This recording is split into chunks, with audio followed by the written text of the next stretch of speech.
Jared Moskowitz and Kash Patel walked into that hearing with two completely different agendas. But no one in the room was prepared for how fast the conversation would spiral into something far bigger than either of them expected. From the very first exchange, you could feel the tension.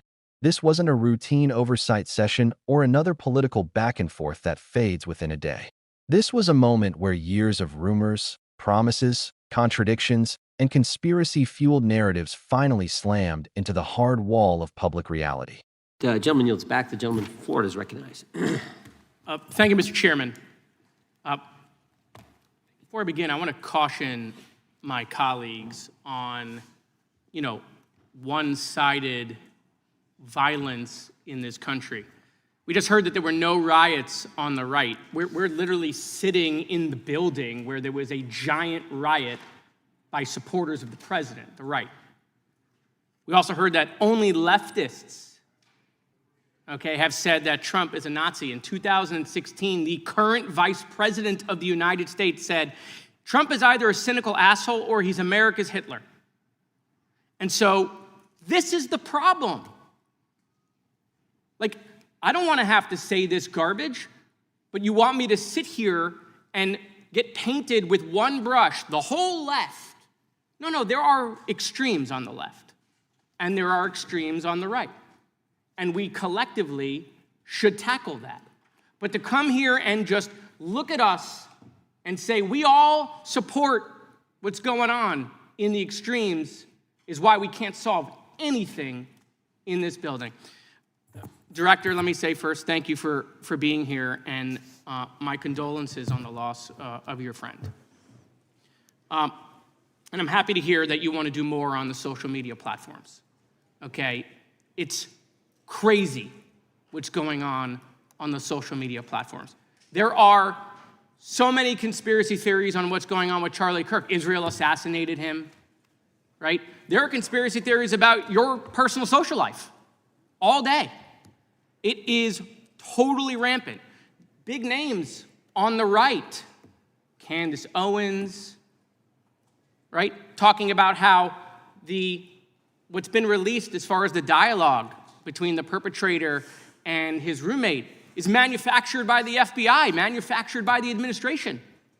It is totally rampant, allowing foreign governments to just perpetrate these platforms, all of these bots, all of the time to weaponize Americans. You see what's going on here? This is a byproduct of all of that. What's going on in the streets is a byproduct of all of that. What's happening is you see people celebrate Luigi Mangione is a byproduct of all of that. And so if we want to do something, then we should talk about Section 230. We should talk about how we're going to make sure that we don't let foreign governments poison our children's mind. And so I will work with you on that, Director. I'll work with you on 230 any day. No problem. So now, that was the good part. I want to take your attention back a second, Breaking news. Kash Patel is nominated to be the FBI director. Dan Bongino is nominated to be the number 2 at the FBI. MAGA celebrates, rejoices, bells are ringing out. The team, Patel, Bongino, that sought out every podcast microphone to talk about the Epstein list. The names are finally going to get released. It begins. They produce white binders. Phase 1 with the podcasters. This is not actually one of them, of course. I made this. Your name's on it, right? And the names are going to come out. Pam Bondi says the list is on her desk. Then a memo comes out all of a sudden and says, there's no list. Oh, no phase 2. Phase 2 binders never happen. You said the conspiracy theories around Epstein just aren't true. They never have been.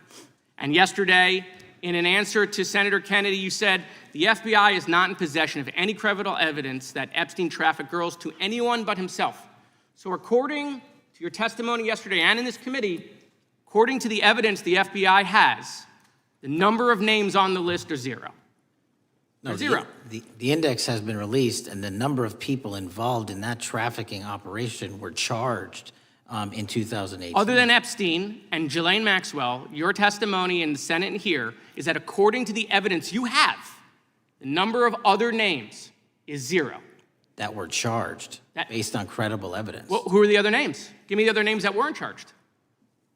we are not releasing the names of anyone because the Department of Justice never does that, of anyone that didn't have any credible information Okay, to attack them. Let me move forward. The president has, you've seen the picture of the woman's body with the writing and the president's signature. The president says that's not his. Okay? President says it's not his. The Republican colleagues say it's not his. The administration say it's not his. Will you be opening up an investigation into the Epstein estate for putting out a fake document with the president's signature linking him to the world's largest pedophile ring? Will you be opening that investigation into that? On what basis? On what basis? They literally put out a fake document, according to the president, with a fake signature. It's a forgery of the president of the United States signature. That's the basis. Sure, I'll do it. Okay, I look forward to that investigation. Oh, am I over? Thank you, Mr. Chairman. I appreciate your diligence. Gentleman's time has expired. Chair. And for anyone watching, the first 30 seconds were enough to lock them in, because something was unfolding that had been building online, in the news, and in political circles for years. It began when Moskowitz cut straight to a subject that countless people have argued, debated, and dissected: the infamous files in the list that was supposed to expose everyone connected to one of the darkest scandals of our time. For years, this list became a mythic object. Commentators built entire reputations around discussing it.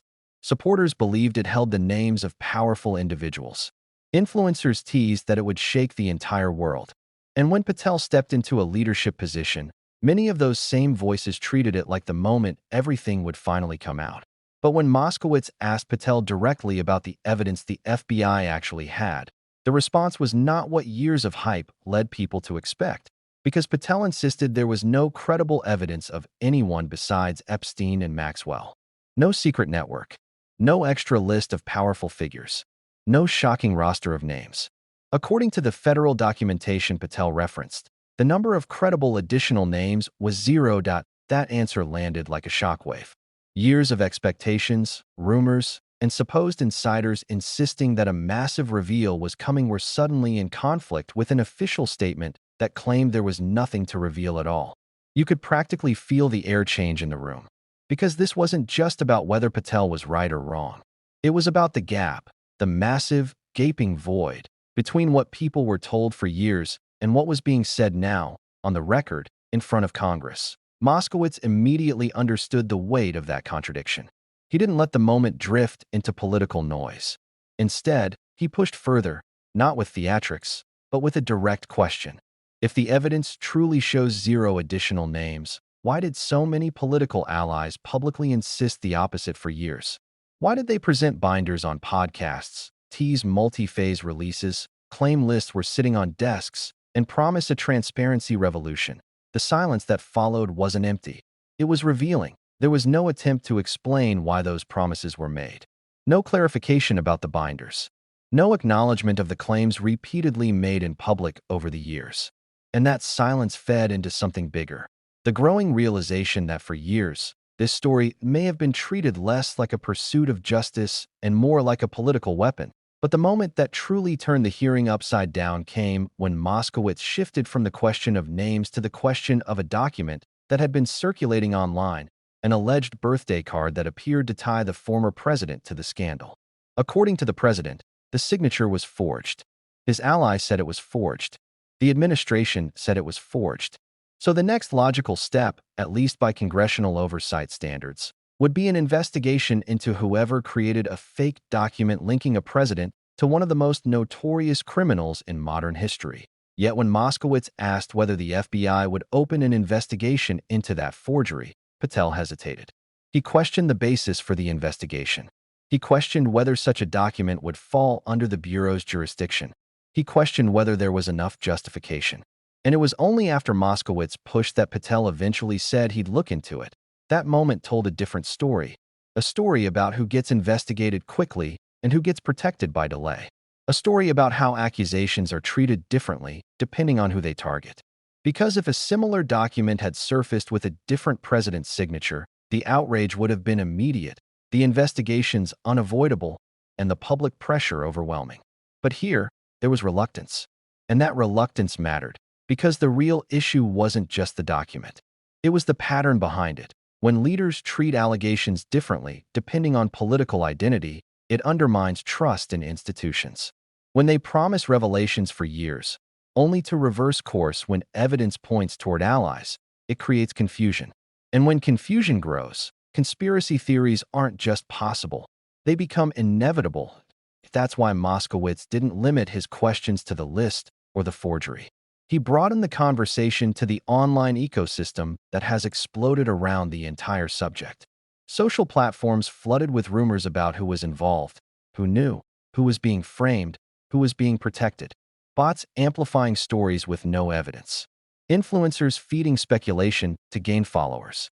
Fabricated screenshots, edited audio clips, manipulated DMs. Conspiracies about high-profile deaths. Conspiracy-driven claims about assassinations. Conspiracy-driven posts about FBI cover-ups. And the craziest part? The less transparent institutions are, the more believable those conspiracy theories become. That's why Moskowitz brought up Charlie Kirk. It wasn't to push any one narrative, but to illustrate the rapid pace at which misinformation spreads when clear answers don't exist. While claims that foreign governments took him out, claims that the FBI fabricated dialogues between the perpetrator and his roommate, claims that the public was being manipulated at every turn. None of this came from credible sources. Most of it was pure speculation, spread for clicks.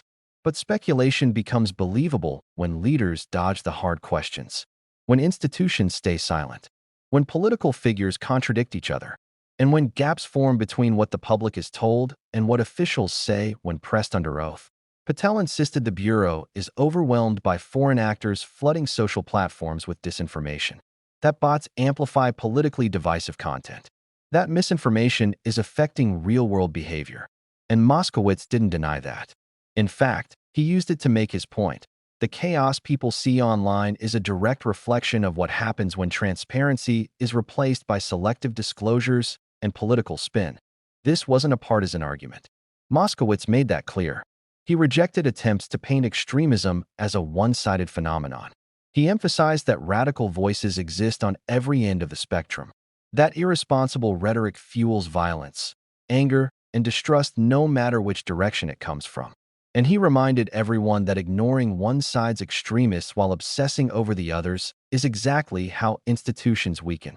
But underneath all the political theater, underneath all the contradictions, underneath all the speculation, there is a deeper, more painful truth. The victims of Epstein's exploitation have waited years for justice. And instead of justice, their story has become a political currency that powerful people exchange when it benefits them and hide when it doesn't. Every time a list is teased, survivors relive their trauma. Every time someone falsely claims a list exists, their suffering gets turned into a talking point.